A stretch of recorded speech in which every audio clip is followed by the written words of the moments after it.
So hello guys, welcome back to our channel UP14 programmer. तो आज की video में हम शुरुआत करने जा रहे हैं बहुत हमारे एक्साइटिंग कोर्स के लिए, पाइथन के फुल कोर्स। इस कोर्स में बेसिकली हम सारे बेसिक से एडवांस प्रोजेक्ट्स करेंगे, A to Z टॉपिक सीखेंगे एकदम डिटेल्स के अंदर with me Shashank Sharma, IIT Madras certificated programmer.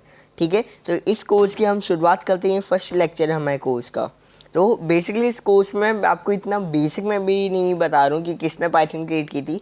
ये मैं बाकी वीडियोस में बता सकता हूँ जो आपके मेरे यूट्यूब चैनल पे दिख जाएंगे आपको, जिस किसने पाइथन क्रिएट किया था। और वो सब बेसिक चीज़ें जो पाइथन से इतना रिलेटेड नहीं है, बट या वो सारी चीज़ें आपको मेरे चैनल पर मिल जाएंगी। तो इस वीडियो में बेसिकली हम सारे अपने थोड़े से इम्पॉर्टेंट टॉपिक्स और बेसिक टॉपिक्स कवर करने जा रहे हैं कि होते क्या क्या हैं।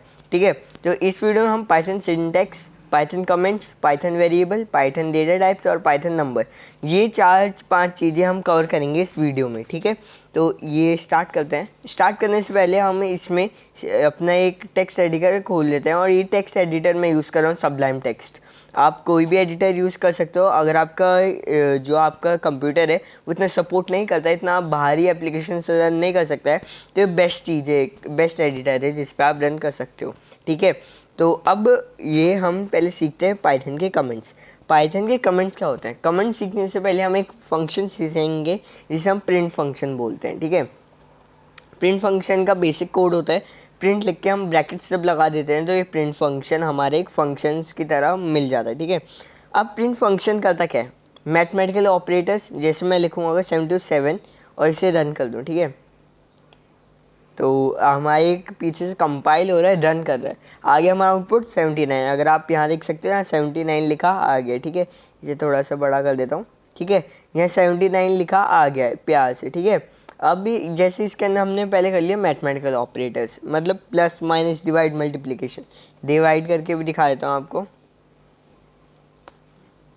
देखो 11.0, ये भी हमारा आउटपुट आ गया। ठीक है, ये हो गया हमारी प्रिंट, जब हमें मैथमेटिकल ऑपरेटर्स प्रिंट करना है। और बाय एग्जांपल अगर मेरे को अपना नाम प्रिंट करना है तो वो कैसे करूँगा? तो सिंपल है, डबल जो हमारे ब्रैकेट्स है उसके अंदर डबल इन्वर्टेड कॉमास लगा के या फिर सिंगल इन्वर्टेड कॉमास लगा के शशांक लिख दो। ठीक है, या अपना नाम लिख दो जो भी है। ठीक है, और अब मैं इसे रन करूँगा तो शशांक आएगा। तो इस ही टॉपिक में जो मैं बता रहा हूँ, ये इसको पूरा अच्छे से समझना, क्योंकि ये आगे के टॉपिक्स में इससे रिलेटेड है। ठीक है, अब अगर जब मैं स्ट्रिंग्स, ये डबल इन्वर्टेड और सिंगल इन्वर्टेड कॉमास, ये सिंगल इन्वर्टेड कॉमास और डबल इन्वर्टेड कॉमास जिसके ये लग जाए तो ये इन्हें स्ट्रिंग्स कहते हैं। हम क्या कहते हैं? स्ट्रिंग्स। डबल इन्वर्टेड कॉमा या सिंगल इन्वर्टेड कॉमा किसी में लग जाए तो स्ट्रिंग। और स्ट्रिंग के अंदर जो भी चीज़ आती है, क्या उसकी स्ट्रिंग के अंदर वर्ड्स की कैटेगरी आती है। वर्ड्स की कैटेगरी यानी हमारे लेटर्स, शशांक या कोई भी नाम हो गया, नंबर्स हो गए, बेसिकली। अगर जैसे मैं इसके अंदर लिखूँगा 7 × 7, तो क्या आउटपुट आएगा? आउटपुट आएगा 7 × 7, बिकॉज ये स्ट्रिंग है। स्ट्रिंग के अंदर या double inverted comma, single inverted के कॉमास के अंदर जो भी आता है वो वही सेम चीज़ प्रिंट कर देता है। ठीक है, तो ये बेसिक सी चीज़ थी और इन्हें हम स्ट्रिंग्स कहते हैं। ठीक है, अब हम आ जाते हैं हमारे पाइथन के कमेंट्स पर।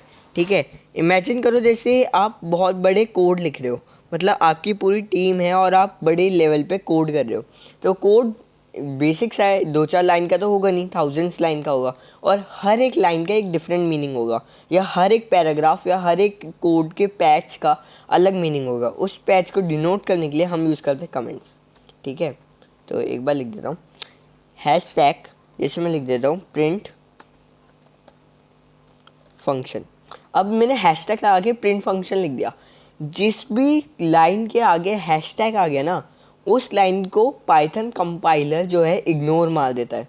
मतलब जैसे आपने कोई कोड लिखा, उसका आगे हैशटैग लगा दिया, तो जब हमारा पाइथन पढ़ेगा कोड को, पाइथन रन करेगा, तो उस लाइन को नहीं पढ़ेगा। जैसे मैंने hashtag full course of Python by Shashank Sharma, IIT Madras certificated लिखा है, तो अब जब मैं रन करूँगा ना तो सिर्फ प्रिंट रन होगा और बाकी ये हैशटैग वाली चीज़ें नहीं प्रिंट होगी। और जैसे मैं कोई लाइन को, जैसे मैं प्रिंट लिखा है, इसको मैंने नहीं रन कराना है, पहले इसके अंदर लिख देता हूँ मैं 7 × 7, जिससे हमें अच्छे समझ आए। 7 × 7 79 आ रहा है। अब मेरे को ये चाहिए कि ये लाइन कंप्यूटर हमारा ना पढ़े, तो मैं सिंपली हैशटैग लगा के रन करता हूँ, कुछ नहीं आ रहा आउटपुट। ये बेसिक सी चीज़ होती है। कमेंट के हैशटैग लगा के आप कोई भी लिख दो किसी को समझाने के लिए कि ये कोड ये वर्क कर रहा है, जैसे ये सारी चीज़ें हम बेसिकली इनको कमेंट्स कहते हैं, ठीक है। अब बैक स्पेस मार के अब हम पढ़ेंगे सिंटैक्स एरर क्या होते हैं। या अगर आप कोड कर रहे हो ना तो आपको एक बहुत बेसिक सी चीज़ आनी चाहिए। कोडिंग बिना आपके कोडिंग स्किल्स और बिना कोड डिबग करे नहीं आ सकती। अगर आप सोचो अगर आप ऑनलाइन से भी कोड कॉपी करते हो ना तो बहुत सारे जगह होता है कि आपके एरर्स आते हैं और वो एरर्स आपको पढ़ने आने चाहिए। तो एक एरर मैंने यहाँ क्रिएट किया है और अब इसे रन करता हूँ। तो देखो बेसिकली क्या इन सारी चीज़ों को, इन एरर्स को हम कहते हैं सिंटैक्स एरर। आ गया ना यहाँ सिंटैक्स एरर, ठीक है। तो अब ये एरर बोलता क्या है हमारा, ठीक है। इसे नॉर्मली पढ़ते हैं मैं सारे A to Z, वो तो कुछ भी आएगा। आपकी प्रोग्रामिंग स्किल्स और आपकी लर्निंग प्रोसेस पे डिपेंड करेगा कि आपको कितनी जल्दी एरर समझने आने लग जाएंगे। जैसे एडिटर का ये फ़ायदा, ये प्रॉपर दिखा रहा है कौन सी लाइन में कोड में गलती है। लाइन 4 में गलती है, क्या गलती है, इक्वल्स टू लगा के दिखा रहा है आपके, ये हमारे ब्रैकेट नहीं लगा एक, ठीक है। यहाँ ब्रैकेट नहीं लगा, ब्रैकेट लगा दिया, रन किया, हो गया रन हमारा। सिंपल सी चीज़ है, हो गया रन, ठीक है। ये है, आप 3 चीज़ सीख चुके हैं। अब हम सीखेंगे डेटा टाइप्स क्या होते हैं, ठीक है। प्रिंट लिखता हूँ मैं, ब्रैकेट लगाया। अब डेटा टाइप्स होते क्या है बेसिक से बताता हूँ। एक आप नॉर्मल स्टूडेंट की तरह मैथ्स सोचो होती क्या है। मैथ्स में आपके आती स्ट्रिंग्स, जो अभी मैंने कहा था ना रिलेट करना है इसको, मैंने प्रिंट फंक्शन में आपको स्ट्रिंग सिखाया। अभी वापस बताता हूँ। जिसमें डेसिमल चीज़ आ जाती है उसे हम फ्लोट कहते हैं, ठीक है। और एक और चीज़ बताता हूँ, जैसे आपके नंबर्स हो गए उन्हें हम कहते हैं इंटीजर, ठीक है। तो अब मैं बताता हूँ। अब जैसे मैं इसके अंदर 2 लिखा है तो 2 लिख के अगर मैं रन करता हूँ तो प्रिंट 2 हो रहा है, क्यों।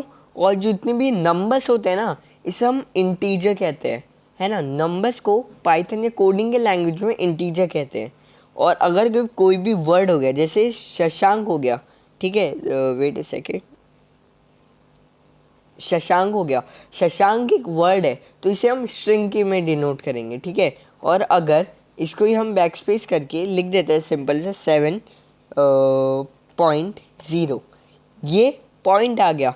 जिसमें पॉइंट आ जाए उसे हम कोडिंग के लैंग्वेज में कहते हैं फ्लोट। ये चीज़ें होती हैं, ठीक है। ये हमारी कुछ चीज़ थी जिसे हमने इसमें सीखा कि अब डेटा टाइप्स क्या क्या होते हैं। स्ट्रिंग, ठीक है, मैं मेन बता रहा हूँ, स्ट्रिंग, इंटीजर, फ्लोट। अब इसके अंदर बुलियंस भी आते हैं। बुलियंस में नेक्स्ट वीडियो में बताऊंगा। Basically true and false situation होती है, ठीक है। मतलब कोड जो आप रन कर रहे हो ना, अगर ये बड़ा, इसमें 2-4 टॉपिक और कवर होंगे तब जाके आपको समझ आएगा बुलियन क्या होता है। लेकिन ये अब हम पढ़ेंगे वेरिएबल्स क्या होते हैं। अगर आप मैथ्स के स्टूडेंट हो तो आपको पता होगा वेरिएबल्स क्या होते हैं। सिंपल वही सारा लॉजिक है पाइथन में। हमने वेरिएबल्स, आप A to Z कुछ भी लिख सकते हो, जैसे A इक्वल्स टू 23 लिख दिया, है ना। तो अभी एक समझो बेसिक कि वेरिएबल एक आपका स्टोर बॉक्स की तरह होता है, प्लेस होल्डर स्टोर बॉक्स की तरह होता है। बॉक्स के अंदर आप कुछ भी लिख दो वो आपका आ जाएगा, ठीक है, मतलब स्टोर हो जाएगा। और प्रिंट ए करके मैं रन कर देता हूँ। 23 हमारा रन हो गया। ए वेरिएबल के अंदर हमने 23 को स्टोर किया था और हमने प्रिंट किया तो आ गया हमारा 23। सिंपल सा लॉजिक है। अब वेरिएबल्स के भी कुछ रूल होते हैं। वेरिएबल्स कोई भी हमारे पाइथन का कीवर्ड नहीं हो सकता है। अब पाइथन का कीवर्ड कैसे हो, क्या मतलब हुआ। अगर मैं प्रिंट लिख दूँ ना और अब इसे रन करूँ, एरर आएगा। ये क्यों एरर आएगा, क्योंकि वेरिएबल कभी भी हमारे पाइथन कीवर्ड नहीं हो सकता, यानी पाइथन का फंक्शन कभी भी हमारा वेरिएबल नहीं हो सकता है, ठीक है। ये बहुत इंपॉर्टेंट चीज़ है। अगर पाइथन की जैसे इफ़ कंडीशन हो गई या फॉर लूप हो गया, वाइल लूप हो गया, प्रिंट फंक्शन हो गया, तो जो ये प्रिंट नाम है ना ये वेरिएबल नहीं हो सकता हमारा, ठीक है। अब वेरिएबल के अंदर आप कोई भी वैल्यू स्टोर कर सकते हैं। फ्लोट हो गया, अब जैसे स्ट्रिंग मैंने लिख दिया यहाँ, अब रन करता हूँ। बेसिकली अब आ गया हमारे शर्मा, ठीक है। इजी सी चीज़ थी, यही चीज़ है और यही सीखना है। अगर इसको ही हमने बेसिक से लेके अच्छे से पढ़ लिया ना तो जितने भी हमारे बड़े बड़े प्रोग्राम होंगे वो रन करना बहुत इजी हो जाएगा, इतना हार्ड नहीं होगा और बस हमारा रन हो जाएगा, ठीक है। तो ये हमने चीज़ सीखी, पाइथन सिंटैक्स सीखे, पाइथन के कमेंट सीखे, पाइथन के वेरिएबल, पाइथन के डेटा टाइप्स और पाइथन के नंबर्स आपको पता ही हैं क्या नंबर्स हो सकते हैं क्या नहीं हो सकते हैं, ठीक है। तो आज की वीडियो में इतना ही था। होपफुली आपको पसंद आई हो और आपको समझ आई हो। आपको कोई भी डाउट हो आप जाके मेरे से पूछ सकते हैं। और अगर आपको कोई और कोर्स एनरोल करना है, हमारे जावा का हो गया और पाइथन का फुल स्टैक डेवलपर या जितने भी अच्छे प्रीमियम कोर्स एक्सप्लोर करने हैं, आप मेरी वेबसाइट वेबटास्टिक गुरुज पर जाके आप देख सकते हैं। Hopefully you like this video. Thanks for watching.